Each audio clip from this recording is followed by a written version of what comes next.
Assalamualaikum warahmatullahi wabarakatuh. Perkenalkan, nama saya Denisa Gita Aris dari kelas B Program Studi Pendidikan Biologi. Pada video kali ini saya akan melakukan praktikum kerja lapangan pada mata kuliah Pengembangan Praktikum Biologi Sekolah dengan judul Interaksi Antar Komponen Ekosistem dengan tujuan mengenal komponen ekosistem daerah aliran sungai beserta pengaruh dan fungsinya.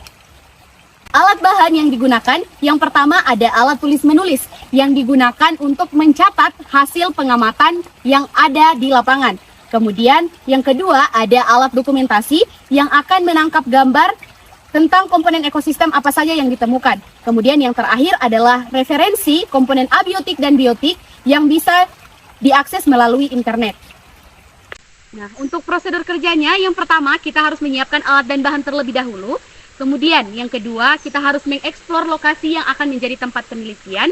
Kemudian yang ketiga, menentukan komponen ekosistem apa saja yang akan menjadi komponen abiotik dan biotik dalam daerah aliran sungai dengan melakukan observasi pada terjadinya rantai makanan. Nah, rantai makanan ini dapat diukur dari produsen konsumen 1, konsumen 2, dan pengurai, yakni produsen menyediakan bahan makanan untuk konsumen 1 dan konsumen 1 menyediakan makanan untuk konsumen 2 dan begitu seterusnya. Selanjutnya, melakukan dokumentasi pada setiap komponen abiotik dan biotik. Dan yang terakhir, mencatat semua hasil data dan informasi pada tabel hasil pengamatan. Nah, contoh dari komponen biotik itu sendiri ada tumbuhan, hewan, maupun manusia. Nah, sedangkan untuk abiotik itu ada suhu, kelembapan, dan lain-lain. Untuk komponen biotik yang pertama, saya menemukan di daerah aliran sungai adalah lumut.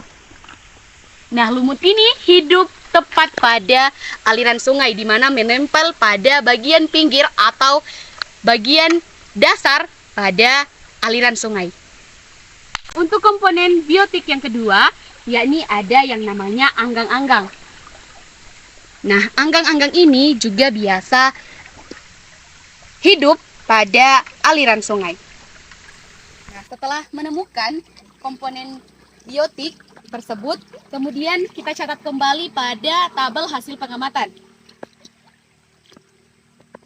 Nomor 2, kemudian termasuk dalam golongan hewan, dan dia merupakan hewan anggang-anggang.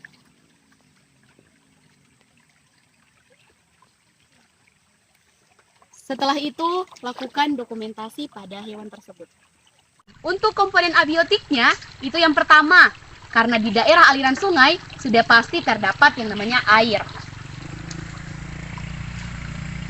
Setelah melakukan pengamatan pada air, kemudian kita catat pada catatan hasil pengamatan.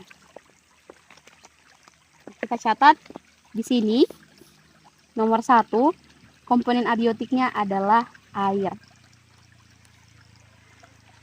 Kemudian komponen abiotik yang selanjutnya ada udara. Kemudian komponen abiotik selanjutnya ada yang namanya cahaya. Kemudian komponen yang terakhir adalah tanah. Nah, dari semua komponen abiotik dan biotik tadi, itu menyangkut pada rantai makanan. Nah, rantai makanan itu bisa kita lihat dengan adanya produsen dan juga konsumen. Nah, rantai makanan yang terjadi pada daerah aliran sungai, yakni adalah yang pertama, adanya cahaya matahari yang bisa memperoleh nutrisi bagi syarat tumbuhnya lumut. Nah, lumut ini akan memperoleh nutrisi dari cahaya matahari yang merupakan komponen abiotik, sehingga merupakan produsen. Nah, setelah itu akan ada konsumen 1 yang akan mengonsumsi produsen yang menyediakan bahan makanan untuk konsumen 1. Akan berperan sebagai konsumen 1 untuk memproduksi produsen tadi, yakni adalah anggang-anggang. Nah, anggang-anggang ini akan memperoleh sumber bahan makanannya melalui nutrisi dari tumbuhan lumut tadi. Nah, selanjutnya anggang-anggang akan dimakan oleh hewan-hewan pemangsa anggang-anggang. Sekian pemaparan video praktikum kerja lapangan pada judul Interaksi Antar Komponen Ekosistem Daerah Aliran Sungai.